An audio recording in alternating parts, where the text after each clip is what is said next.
kulanti wanaagsan daawadayaal meel kastoo aad joogtaan ku soo dhawaada mar kale barnaamijka bandhiga oo aanu xilligan toos idinkaga soo gudbino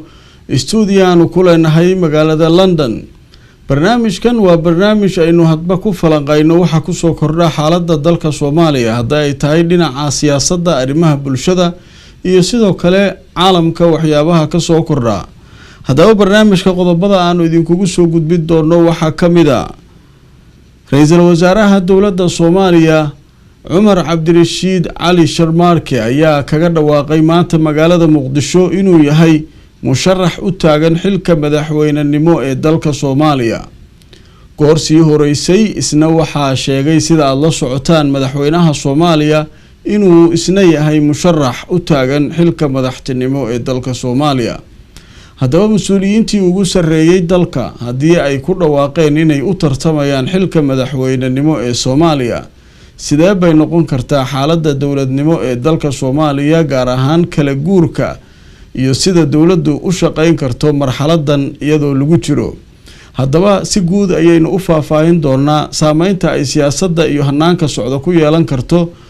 musharaxnimada madaxweynaha iyo midda ra'iisul wasaaraha.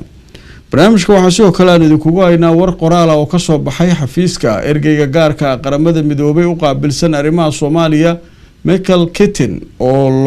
lagu sheegay waqtiga kama dambaysta ah ee uu xilka sii haynayo madaxweynaha Soomaaliya Xasan Sheekh Maxamuud inta doorashadu ay dhacayso. arrimahaas ayaan barnaamijka ku faaqidi doonaa. waxaa sidoo kale aanu barnaamijka qayb kamid ah kaga hadli doonaa arinta ku saabsan maamul sameynta Shabeellada Dhexe iyo Hiiraan. dawladdu ma ku guuleysan kartaa? maxaa ka jira wararka sheegaya in dawladaha IGAD ay ku kala qaybsameen qaabka loo sameynayo maamulkaasi? haddaba arinta iyana waan faahfaahin doonaa. daawadayaal waa mar kale iyo barnaamijka bandhiga.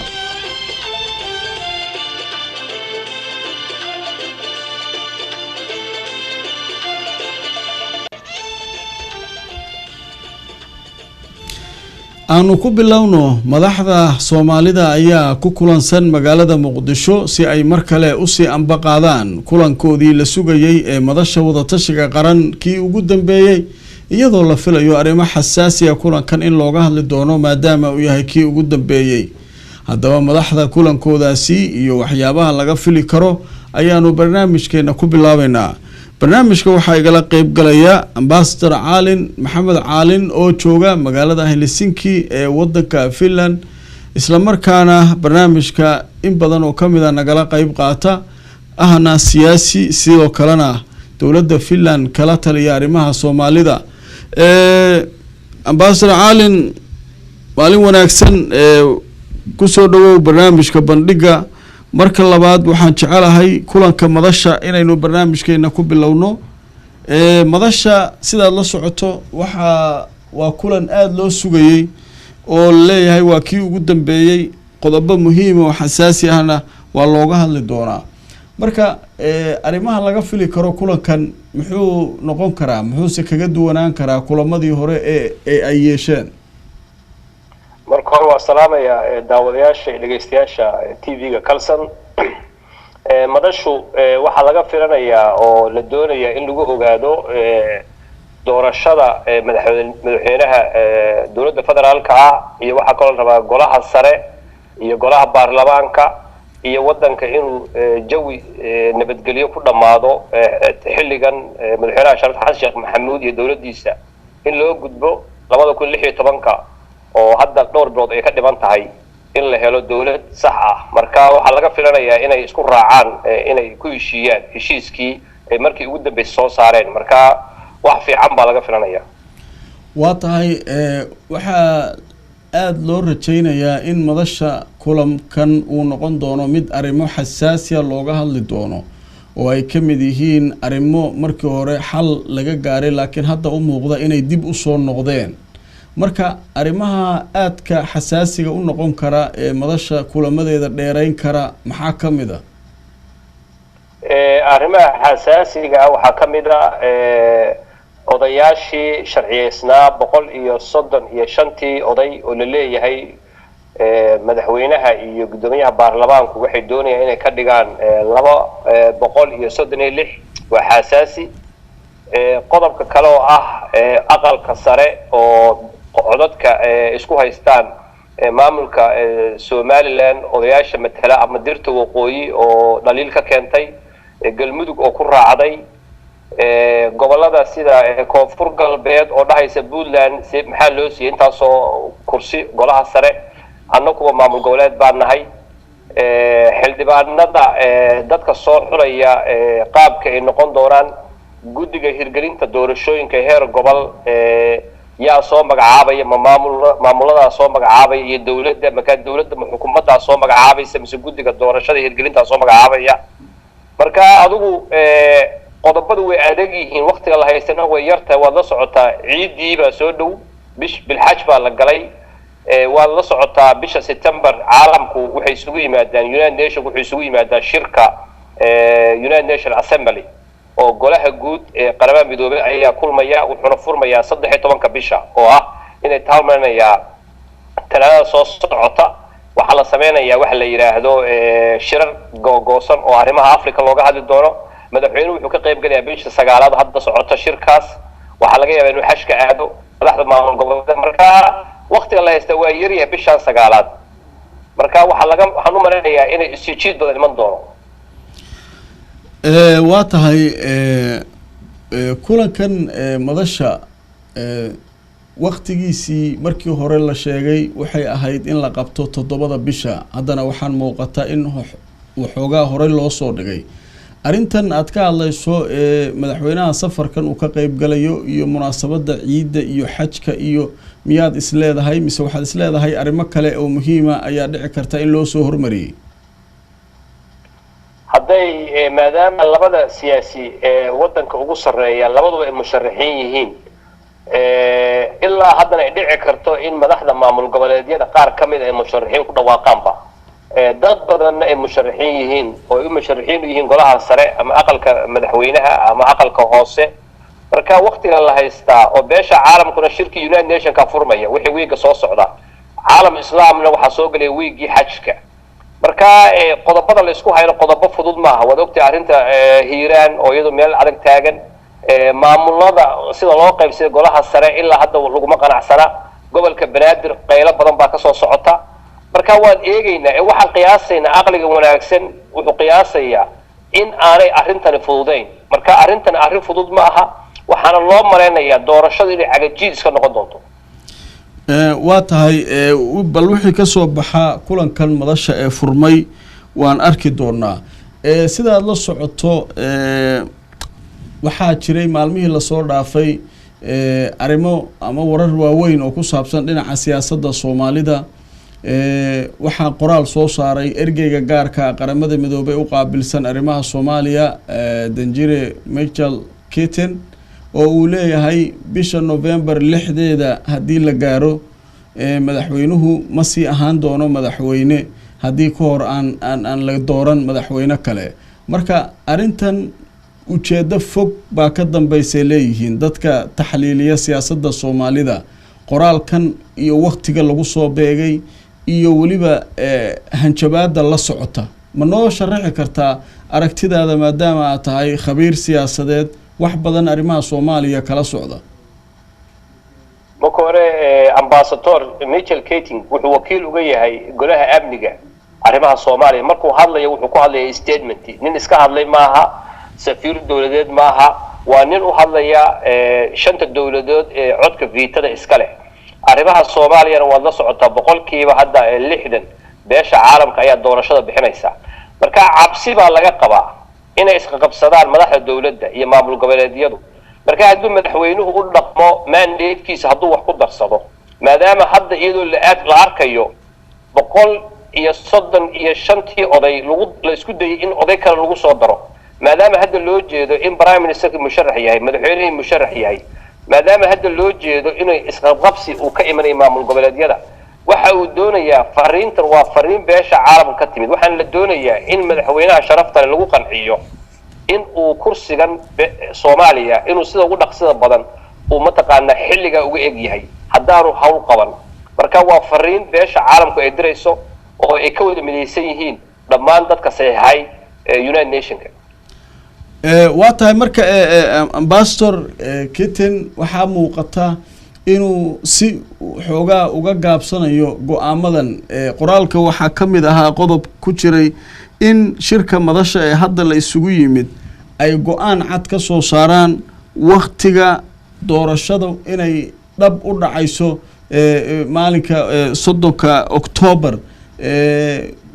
horay madashu waxay go'aan uga gaareen in madaxweynuhu joogi doono ilaa madaxweyne kale la soo doorto baarlamaankana sida la socotay iskiis ayaa go'aan u gaaray inta baarlamaan kale ka imaanay inay sii shaqeyn doonaan marka arimahan iyo warqadan hadda soo baxday maxay fasiraysaa warqadan hadda soo baxday waxay dhiiri gelinaysaa dadka isbedel doonka ah ee Soomaaliyeed waxaana cabsi laga qabaa inay arrin kooxaha dawladda federaalka ah madaxweynaha sharafta leh iyo prime ministerkiisa iyo gudoomiyaha baarlamaanka waxay xubin ka yihiin madasha qaran waxa kaloo madasha qaran ku jira maamulka Puntland Galmudug Koonfur Galbeed Jubbaland iyo dad matalaya Hiiraan iyo Shabeellaha Dhexe iyo gobolka Banaadir marka cabsida laga qabo waxa weeye hadduu meeshan uu yimaado in dawladdu ay xilligeeda kororsato waxay isku bedelaysaa marka weeye statementiguna uu soo saaray 6 bisha ah fariin ku socoto Soomaaliya oo dhan haddii marka 6 bisha November wixii ka dambeeyay adduunka wada la socota budget sanadkii 2016 wixii November ka dambeeyay gaaladu waxay galayeen diibahoodii masiixiga ahaa lacagihii budgetka ee adduunka oo dhan way isxirayeen oo xisaab xir baa la wada rabaa hadda caalamka oo dhan shir baa ka dhacay bisha 9aad marka waa system wadamadan reer Yurub yaqaanaan in bilaha sanadka ugu dambeeya budgetka la soo xiro in mashaariicda la soo tirakoobo in lacagaha la soo cadeeyo marka waxaan u maleynayaa ilaa xafiiska United Nations waxa laga rabaa report 6 bisha mandate buu haystaa haddaanay waxa suurtagal ku galin in dawladda go'aanka laga qaato marka dawladda kumeel gaar baa lagu yeeri doonaa ma system kala beesha caalamka ma la wareegi doonta marka kulli statementigani maaha wax uu ambassador Kitten uu keenay ma Mitchell Kitten waa qorshe ka yimid Security Council-kuna hadda koor waxay yiraahdeen aad baan uga xunnahay dib u dhaca ku yimid doorashada marka tan waa message labaad ta saddexaadna waan u joognaa waxay iman doonaa waa tahay arintaas hadaynu yana halka ku hakino maanta war weyn baa ka soo yeeray madaxtooyada Soomaaliya ra'iisul wasaaraha dawladda Soomaaliya Umar Cabdirashiid Cali Sharmaarke ayaa shir jaraa'id qabtay waxa uu si cad u sheegay inuu yahay musharax u taagan qabashada xilka madaxweynenimo ee Soomaaliya horay madaxweynaha isaguna uu u sheegay inuu xilka u taagan yahay oo uu doonayo mar kale inuu xilka u tartamo dad badan marka waxay shaki gelinayaan labadan bilood dawladdii sida ay u shaqeyn karto hantidii qaranka oo horay loo lahaa bangiyadii baa laga dhacay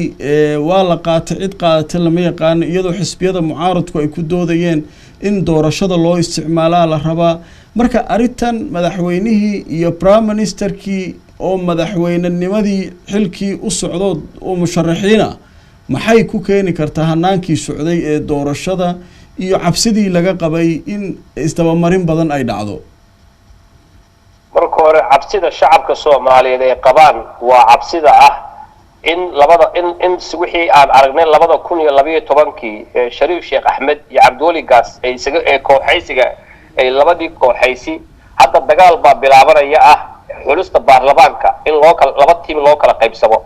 waxaana dhici karta in tiimkaas uu Umar Cabdirashiid uu saameyn ku yeesho odayaasha sidoo sanadkii 2012 Gaas uu saameyn ku yeeshay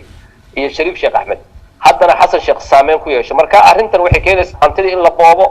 in mataqaanaa doorashadii khalkhal la geliyo inay mataqaanaa dadkii la kala jabiyo marka ma fikir ahaan shacabku ma jeclaysnayn in fikirka in labaduba ay musharaxiin noqdaan ee hadday taasi timaado waxa dhacaya murankii 2012 marka laba kooxood bay noqonayaan waana arkaynaa wixii yimaada waa tahay dad kale waxay isweydiinayaan iyaguna ay leeyihiin maalmaha soo socda ama ciida kadib waxaa la filayaa rag kale oo madasha ku jira inay iyaguna ku dhawaaqaan inay musharaxiin yihiin hadday yihiin madaxweynaha ama madaxweynayaasha maamul goboleedyada qaarkood marka adigu ma ku muuqataa sawirka laga bixinayo arintan aniga way muuqataa dadku shacabkuna waxa ay cabsi badan ka qabaan in madaxweynaha maamul goboleedka koonfur galbeed inuu ku dhawaaqo inuu musharax yahay maadaama uu saameyn badan ku leeyahay aqalka baarlamaanka haddana uu doonayo mataqaanaa inuu isku soo taago sida ay dadku leeyihiin soomaaliduna waa dad waxgarad ah oo aad wax u saadaaliyo wax walbay sheegaan waxbaa la ka rumooga marka haddii laba ka mid ah maamul goboleedyada oo hadda ninkaas lagu Shariif Xasan la leeyahay musharax buu noqonayaa Cumar Cabdirashiid waa la hadal hayay way cadaatay Cabduuli gaas ilaa hadda wax hadal haya ma jiro iyo Axmed Madoobe marka tartankii adkaanaya haddii musharaxiintu bataan tartankii adkaanaya qoondadii dumarka adkaanaysa odayaashiiba qabaa'ilada badanaya oo murankii qabaa'ilada badanaya ma fiicneen in kursiga la isku wada qabsado marka haddii musharaxiintu bataan doorashadu dib bay u dhacaysaa waa tahay wararkii ugu dambeeyey aan ka helayno Nairobi waxay sheegayaan maalmihii la soo dhaafay in halka kulamo gaargaara ama qaar qarsoodiyaba ay ku lahaayeen ra'iisul wasaaraha dawladda Cumar Cabdirashiid madaxweynaha koonfur galbeed madaxweynaha Galmudug Cabdikariin Guuleed iyo waliba madaxweynihii hore Sheekh Shariif Sheekh Axmed dadka qaar waxay leeyihiin waxay muuqataa in ay si un isugu soo dhawaanayaan adiga aragtidaada maxaad isleedahay kulamada way ka dhalan karaan marka hore sida kooxaysiga siyaasadeed lagu yaqaano Shariif Xasan iyo Cumar Cabdirashiid saaxiibo fog bay ahaayeen ilaa iyo xilligu prime minister ka ahaa mudane Cumar Cabdirashiid wasiirkiisa maaliyadda Shariif Xasan buu ahaa عائلة يا صاحب تنو بارا كده حيس عبد الكريم يو عمر عبد الرشيد شريف شيخ أحمد مدحونه ده هروها أو تيم كان مركا ويدعي كان تضبط قصي صالالنا يان أفرتان إنه أحد هو صدح مرة أو باور كأمل لجوه الشيو عمل أو قرادة إن مال عددكم اللي يسوون بدأ ويدعي كان مركا وحنفيرنا هنا عددكم وحي شيء وحبا كتير واتهي ugu dambeyntii waxaan jecelahay isla arimahan intaynaan ka bixin inaan bal su'aal ka weydiiyo iyadoo arinta balad weynina aan u tagi doono madaxweynaha shalayto waxa uu saxiixay sharcigii baarlamaanka ay dhawaan meel mariyeen ee ku saabsanaa axsaabta siyaasadana muddadii ugu dambeysay way soo kordhayeen aad bay u shaqeynayeen inkastoo doorashada soo socota aysan xisbiyo wax shaqo ku lahayn marka arintan waxa la leeyahay madaxweynuhu in muddo ah waa uu ka meermeerayay inkastoo uu saxiixay maxay keeni kartaa dhinaca horumarka siyaasadda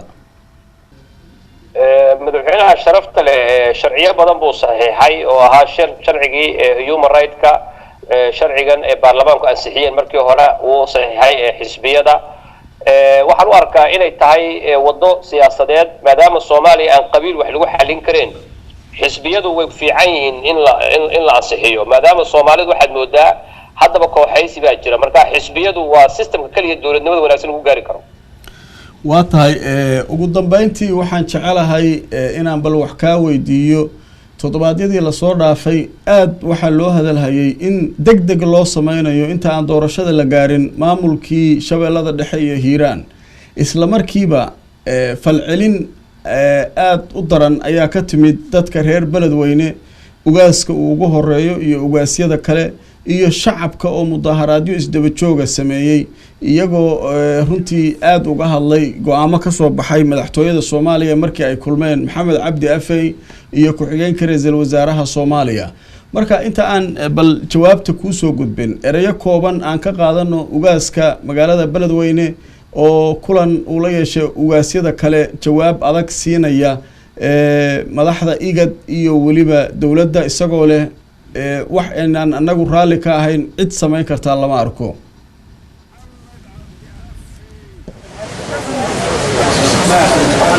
ina shakhsi sheego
sida doorashadayda dee dabcan aniga isma xukumi karo dadka Soomaaliyeed ay xukumi doona iyo baarlamaanka iman doona laakiin rajo badan aan ka qabaa dadka Soomaaliyeed fursad kale maadaama aan aaminsanahay wax fiican inaan dalka u soo qabtay fursad kale in la isii doono oo wax kale fiican aan ugu sii qaban doono aaminsan horta dee saadaasha mustaqbalku waa dhib badan tahay midda kale dadka Soomaaliyeed kulligood waa dad muxtarimiin ah waa dad inay xilka qabtaan mudan حقنا أولى إني قبطان ومواطنين وليبا ضد بدن qualified وما أنا بعد إن أنا كهرب عن إرادة هبلنا من نقرن بالدنيا لكن عارف إن الشيء أنا إن المركل إن بدع حلقة قبط إن الربع هاي كل ماشان بدعي هذا اسمه تعيين ولنا ما رحنا مرحبا مسيا جودنا كل ماشان بدعي هذا اسمه تعيين ولنا ما رحنا مرحبا مسيا جودنا اسمه الصومالي مسؤول دورنا ومن لقالحين اسمه الصومالي وريا مدحي وحرياي ومن لقالحين بتشيلو إنك مو مقدو ما هينو نفيعانو ما قبلو بتشيلو إنك مو مقدو ما هينو نفيعانو ما قبلو هاي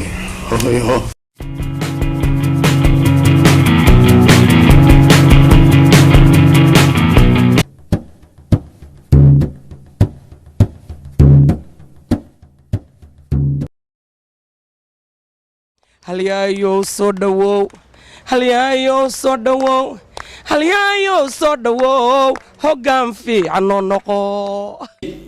cabdiraxmaan cabdishakuur waa brofesor